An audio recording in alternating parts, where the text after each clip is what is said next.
कहीं नाम गलत, कहीं प्लॉट गलत, कहीं रकबा गलत, कहीं खाता का नाम गलत, इस तरह से करके गांव के तमाम तर रैयतों को पूरी तरह से परेशान कर दिया है। खेत खाए घोड़ा और मार खाए जोला, यही वाला मामला है। नमस्कार, मेरा नाम प्रेम है और आप लाइव स्ट्रीट देख रहे हैं। लोकसभा का चुनाव संपन्न हो गया और अब बिहार में विधानसभा का चुनाव होने जा रहा है। देखिए, तमाम दल के लोग हैं वो तैयारी में भी जुट गए। हमारे साथ AIMIM के प्रदेश अध्यक्ष अख्तरुल इमाम है, तमाम लोगों के साथ बैठक कर रहे हैं। क्या कुछ रणनीति बनाए हैं? दरअसल आज हमारी तमाम लोगों के साथ बैठक नहीं है जी। हमारी बैठक आज हमारे पार्टी के स्टेट लेवल के जो जिम्मेदारान हैं और जो डिस्ट्रिक्ट प्रेसिडेंट्स हैं उनके साथ हो रही है। पूरा बिहार आज यहाँ जबर जमा है। वो ये है कि आगामी 2025 के इलेक्शन में हमारी तैयारी किस तरह से होगी। अभी ऑनलाइन मेंबरशिप ड्राइव हमारा चल रहा है, ज़्यादा से ज़्यादा मेंबर हमारे किस तरह से होंगे। अभी हम लोगों ने एक टारगेट तय किया है कि तमाम तर विधानसभा में कम से कम 5000 हमारे मेंबर होने चाहिए। वो टारगेट को कैसे अचीव किया जाएगा और 2025 के इलेक्शन को मजबूती से किस तरह से लड़ा जाएगा।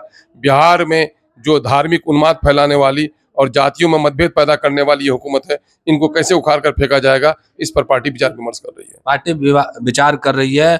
अख्तरुल इमाम लगातार संघर्ष कर रहे हैं, बाढ़ आया हुआ लोगों के बीच में है, तमाम चीजों को देख रहे हैं, पर विपक्ष के नेता पर आरोप लग रहा है क्या अख्तरुल इमाम अकेले चुनाव लड़ रहे हैं, गठबंधन की तैयारी कर रहे हैं? अकेले चला हूं जानिबे मंजिल, मगर लोग आते जाएंगे और कारवां बनता जाएगा। और बिहार में आपने हमेशा देखा है 2025 में भी जस्ट बिफोर इलेक्शन की भी एक ताकती ताकत सामने में आई थी और हम लोग, मैं समझता हूं कि एक तीसरा रास्ता, एक थर्ड ऑप्शन के तौर पर MIM बहुत जल्द एक स्वरूप आपके सामने पेश करने में कामयाब होगी। प्रशांत किशोर भी अपनी पार्टी को लॉन्च किए हैं और वो भी कहीं ना कहीं दोनों गठबंधन से अलग है, पर कहा जा रहा है कि बीजेपी के लिए काम कर रहे हैं। क्या लग रहा है?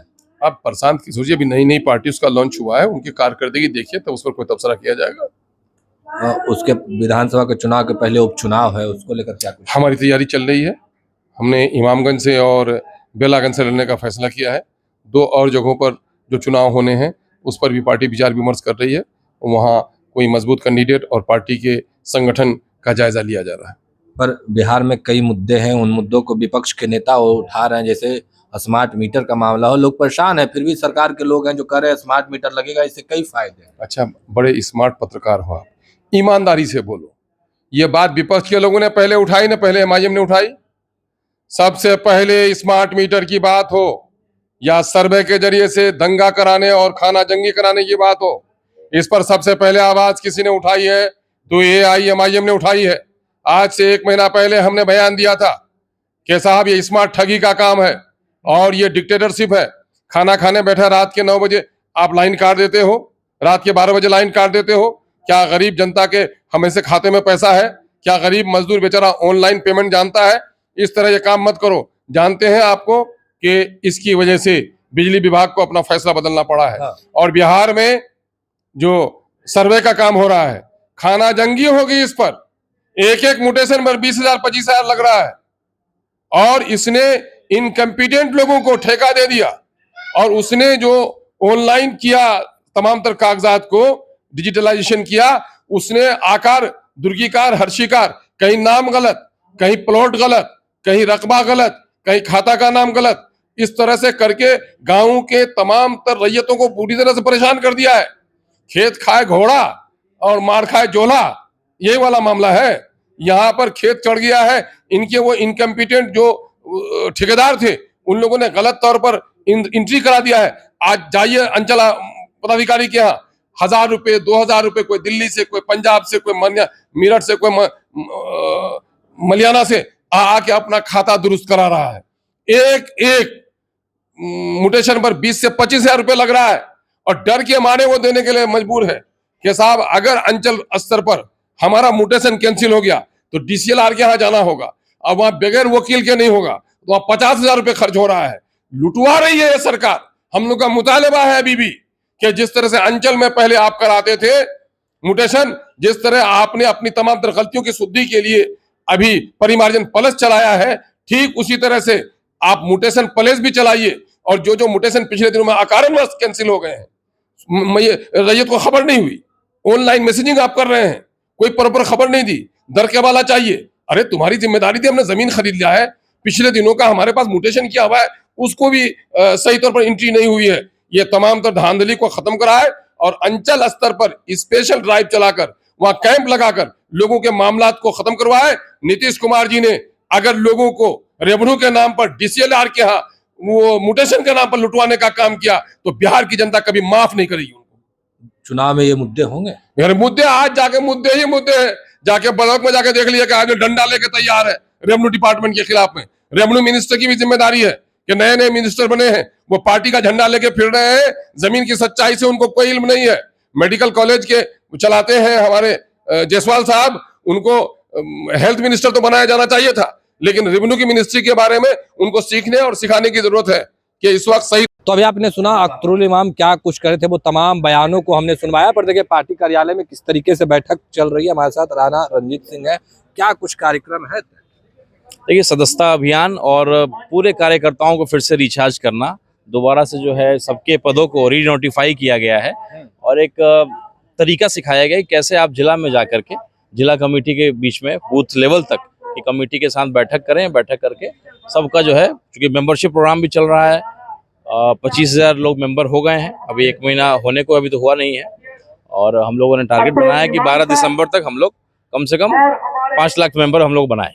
5 लाख मेंबर बनाने की बात कर रहे हैं, पर विधानसभा का चुनाव है, किन किन सीटों पर आप लोग चुनाव लड़ना चाह रहे हैं?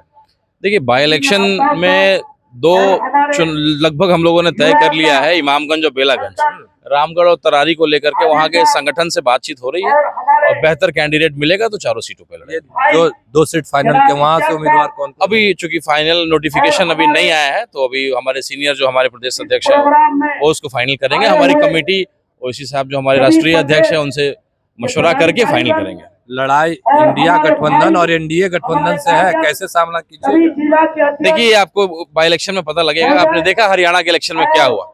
अगर आम आदमी पार्टी के साथ कांग्रेस ने समझदारी दिखाया होता, गठबंधन किया होता, तो निश्चित रूप से आज वो सरकार में होती। तो अब आप छोटी पार्टियों को अगर नजरअंदाज करेंगे, उनके पास भी एक अच्छा बेस वोट बैंक है, तो नजरअंदाज करने का ये हश्र हुआ कि वो आज सरकार नहीं बना पाए।